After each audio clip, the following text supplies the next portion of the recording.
So nakikita po natin dito sa ating latest sa satellite animation na patuloy pa rin po nating minomonitor yung tatlong bagyo na nasa loob at labas ng ating Philippine Area of Responsibility. So unang-una po ito si dating bagyong Nika na currently ay wala na pong epekto sa anong bahagi ng ating bansa at nasa labas na po ng ating area of responsibility. Ito naman po si Bagyong Ophel na currently ay nasa loob po ng PAR at nakakaapekto sa ilang bahagi po ng ating kapuluan. At yung ikatlong bagyo naman po ay si Tropical Storm na may international name na Manyi na currently ay nasa labas pa rin po ng ating Philippine Area of Responsibility. So yung main focus po natin sa ngayon ay itong si Bagyong Ophel, gayon din si Bagyong Manyi. So alamin po natin yung mga detalye patungkol dito sa dalawang bagyo. Isa-isahin po natin yan sa ngayon. Unahin po natin itong si Bagyong Ophel. So as of 4 a.m., yung latest location po ng mata nitong si Bagyong Ophel ay huling namataan sa layang 215 kilometers silangan ng Ethiaga, Isabela at nagtataglay po ito ng lakas ng hangin na umaabot ng 165 kilometers per hour malapit sa gitna. May pagbugso na umaabot ng 205 kilometers per hour at kumikilos po west-northwestward sa bilis na 30 kilometers per hour. Kung makikita po natin dito sa ating latest na satellite image, yung mga kaulapan na dala po nitong si Bagyong Ophel ay nakakaapekto na sa ilang bahagi ng Luzon. Especially po sa areas kung saan malapit yung sentro ng bagyo, dyan po mararanasan yung malalakas na hangin, gayon din yung malalakas na mga pag-ulan na dala po nitong si Bagyong Ophel. So alamin po natin yung mga specific areas na kung saan nakakaapekto itong si Bagyong Ophel, kung saan po yung malalakas na mga hangin, yung mga pag-ulan, gayon din yung magiging pagkilos nito sa mga susunod na araw. So ito po yung ating latest na track forecast as of 5 a.m. patungkol dito sa binabantayan po natin na si Bagyong Ophel. Kung makikita po natin, ito po yung central track ng bagyo or magiging pagkilos ng bagyo sa mga susunod na araw habang nasa loob ng ating Philippine Area of Responsibility at meron din po tayong intensity forecast or yung lakas ng bagyo or kategorya ng bagyo habang patuloy pong binabaybay yung areas for mga karagatan dito po sa loob ng ating PAR. So makikita po natin dito sa ating latest na track forecast, nakikilos po generally northwestward. Ito nga si Bagyong Ophel sa mga susunod na oras at maaaring meron po tayong landfall scenario dito po sa may bahagi ng or sa eastern coast ng Cagayan. Mamayang hapon po yan kung hindi naman po dito sa may northern portion ng Isabela. Patuloy po siyang kikilos northwestward at possible na lalapit din po siya dito sa may area ng Babuyan Islands sa mga susunod na oras. Kung hindi man po lalapit ay may possible second landfall scenario po tayo dyan. Pagkatapos po niyan, kikilos po siya pa norte at unti-unti na pong magre-recurve hanggang tuluyan po siyang humina dito po sa may silangang karagatan ng Taiwan at possible po na humina po siya lalo bilang isang low pressure area at possible na malusaw po siya dito sa loob ng ating Philippine Area of Responsibility. Although sa nakikita po natin, based po sa kanyang intensity forecast, possible na manatili po siyang typhoon category habang tuluyan pong binabaybay ang bahagi ng Northern Luzon. Ngunit naalala po natin na yung maximum sustained winds ngayon ni Bagyong Ophel ay nasa 165 kilometers per hour. So halos nasa upper thresholds na po yan ng isang typhoon category. So sa ngayon po halos inaabot na po niya ang level or threshold ng isang super typhoon category na nasa 185 kilometers per hour. So in the event po na maging favorable yung conditions para sa patuloy na paglakas nitong si Bagyong Ophel sa mga susunod na oras ay hindi po natin inaalis yung posibilidad na maaaring umabot po ito ng super typhoon category sa mga susunod na oras. So based po sa ating latest na forecast track, nakikita po natin yung area na shaded ng yellow, dyan po nakapaloob yung malalakas na hangin na dala po nitong si Bagyong Ophel. At kung mapapansin po natin, ilang bahagi na po ng Northern at Central Luzon ay nahagip na ng radius or diameter nitong si Bagyong Ophel. So dyan po sa mga areas na yan, unti-unti na pong mararanasan yung malalakas na hangin na dala po nitong si Bagyong Ophel. At yung area naman na shaded ng orange or shaded na red, dyan po yung mas malalakas na hangin na dala po nitong si Bagyong Ophel, possible around signal number 3, pataas ang level ng mga hangin. So dahil inaasahan po natin na patuloy na lalapit itong si Bagyong Ophel sa may bahagi ng Hilagang Luzon, yung mga areas po na currently nakakaranas po ng malalakas na hangin, possible na mas lumakas pa po yan sa mga susunod na oras. Kaya naman as of 5 a.m., ay nagtaas na po tayo ng signal number 4 sa northeastern portion ng mainland Cagayan, dyan po sa mga bayan ng Santa Ana, Gonzaga at Santa Teresita. Signal number 3 naman sa northwestern, central at eastern portions ng mainland Cagayan, dyan po sa Babuyan Islands, northeastern portion ng Isabela, northern portion ng Apayao. So signal number 3 winds po ay mapaminsala pa rin gaya din sa signal number 4. Signal number 2 naman ay nakataas sa Batanes, gayon din sa nalalabing bahagi ng Cagayan, sa northwestern at southeastern portions ng Isabela, sa nalalabing bahagi ng Apayao, northern portion ng Kalinga, sa nalalabing bahagi sa northeastern portion ng Abra at northern at central portions ng Ilocos Norte. At signal number 1 naman ay nakataas sa nalalabing bahagi ng Isabela, sa Quirino, Nueva Vizcaya, sa nalalabing bahagi ng Abra, the rest of Kalinga, Mountain Province, Ifugao, northern portion ng Benguet, sa nalalabing bahagi ng Ilocos Norte, Ilocos Sur, northern portion ng La Union, at northern at central portions ng Aurora. So yung mga areas po na kung saan nakataas po yung mga tropical cyclone wind signals po natin, asahan po natin sa mga susunod na oras ay mararanasan na po yung mapaminsalang hangin na dala po nitong si Bagyong Ophel.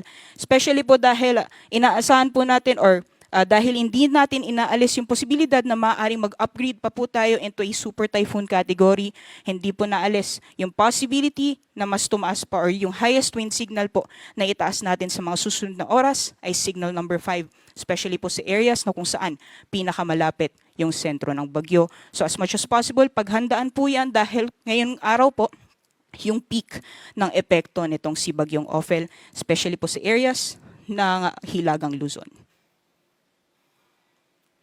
Pagdating naman po sa mga pag-ulan dala nitong si Bagyong Ophel, so yung areas po na pinakamalapit pa rin sa sentro ng bagyo ang makakaranas ng malalakas na buhos ng ulan na dala po nitong bagyo. So dyan po sa areas ng Cagayan, gayon din sa Isabela at sa may Babuyan Islands kung saan madadaanan po or malapit po sa sentro ng bagyo based po sa ating latest na forecast track. Maaring ngayong araw ay mararanasan po yung intense to torrential mga pag-ulan. Yan po ay 2 or may higit 200 millimeters total rainfall for the next 24 hours. So possible po yung widespread incidents ng severe flooding, gayon din yung landslide, especially since ilang araw na din po tayo nakakaranas ng mga pag-ulan sa mga parehong lugar. Meanwhile, heavy to intense naman po ng mga pag-ulan na mararanasan sa Batanes, sa Ilocos Norte, Apayao at Kalinga. Yan po ay 100 to 200 millimeters na total rainfall for the next 24 hours. At sa areas naman po ng Abra, Mountain Province, Ifugao, sa Nueva Vizcaya, gayon din sa Quirino at Aurora, maaaring maranasan din po yung moderate to heavy na mga pag-ulan or 50 to 100 millimeters na mga pag-ulan. So yung mga areas po kung saan nakataas po yung possible na intense to torrential or heavy to intense na mga pag-ulan, pinag-iingat po dahil mataas yung posibilidad ng mga pagbaha, gayon din yung pagguho ng lupa. Ulitin po natin yung peak po ng mga epekto nitong si Bagyong Ophel ay most likely mararanasan ngayong araw. As much as possible po, maghanda po tayo at mag-ingat. Ito naman po yung possible na magiging pag-ulan simula po bukas. So mapapansin po natin na bawasan na po yung areas kung saan mararanasan yung malalakas na buhos ng ulan dahil most likely yung sentro nitong bagyo ay kumilos na dito sa may extreme northern Luzon. So yung intense to torrential na mga pag-ulan, bukas po ay mararanasan naman sa area ng Batanes, heavy to intense naman po sa Cagayan kasama ang Babuyan Islands at moderate to heavy naman po sa Ilocos Norte at sa Apayao. Pagdating naman po sa kalagayan ng ating karagatan, dahil po sa patuloy na epekto nitong si Bagyong Ophel, inaasahan po natin yung maalon hanggang sa napakaalong karagatan sa dagat baybayin po ng Northern Luzon, gayon din sa ilang dagat baybayin ng Central Luzon. So delikado pong pumalaot, lalong-lalo na po sa mga dagat baybayin ng Batanes, sa Cagayan kasama ang Babuyan Islands, gayon din sa Isabela, Aurora at Hilagang Karagatan ng Ilocos Norte. Maaaring umabot po ng 10 meters yung taas ng mga pag-alon po dyan, kaya delikado pong pumalaot, lalong-lalo na sa ating mga kababayan na mga isda, pati na rin yung may mga maliit na sakyang pandagat.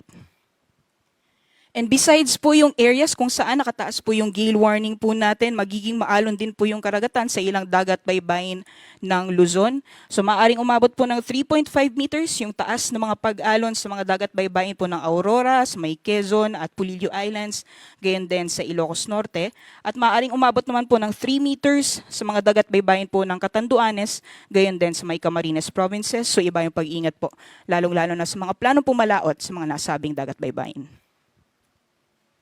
Meron din po tayong babala ng storm surge or daluyong sa areas po ng Batanes, sa Cagayan, gayon din sa Ilocos Norte at Isabela.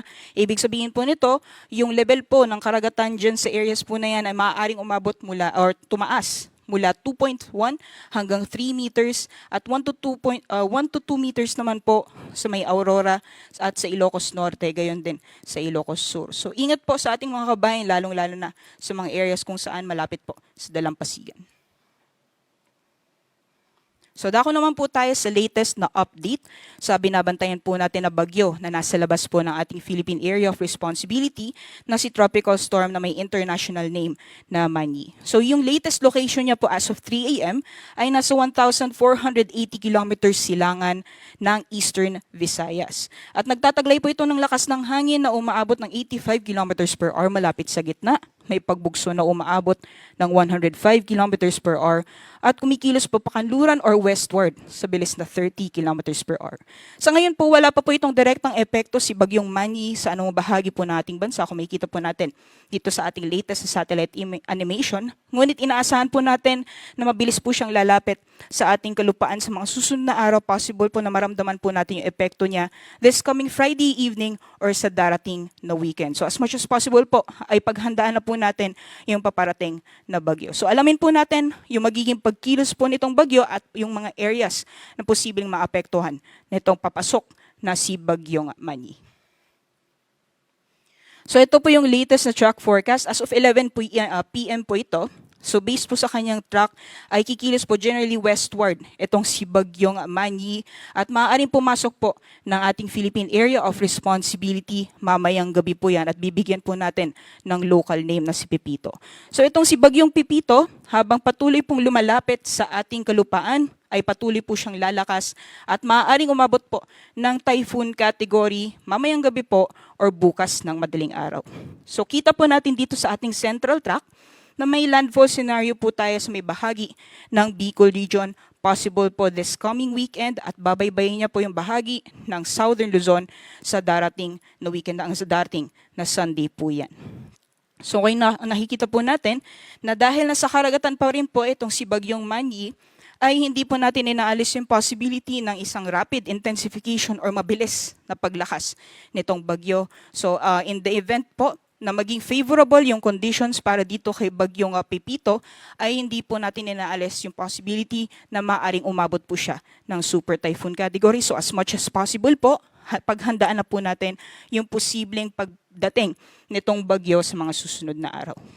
Although nakikita po natin yung ating central track ay maaaring tumama dito sa may Bicol region, malawak pa rin po yung sakop ng forecast cone or of probability or forecast confidence cone nito nga sa ating latest na forecast track. So hindi lamang possible or hindi lamang po sa Bicol region ang posibleng daanan ng sentro ng bagyo, maaaring din po sa may Eastern Visayas ang possible landfall scenario, maaaring din po sa Quezon, pwede sa Aurora, gayon din sa ilang or possible din po sa may Isabela. So yung areas po na kung saan nakapaloob or shaded ng puti, pwede po yung daanan ng sentro ng bagyo sa mga susunod na araw. Kaya continuous po yung monitoring natin, especially po sa areas ng Bicol region, sa may Visayas, gayon din sa areas ng Mimaropa at Calabarzon, maaring maramdaman po natin yung epekto nitong si Bagyong Pepito or papasok na Pepito this coming weekend. So as much as possible, paghandaan po natin yan. So dahil inaasahan po natin na lalapit na itong si Bagyong Mani or Bagyong Pepito sa ating kalupaan, ay inaasahan po natin na unti-unti na pong mararamdaman yung malalakas na mga pag-ulan sa ilang bahagi ng Visayas, gayon din sa Bicol region sa darating na Sabado po yan.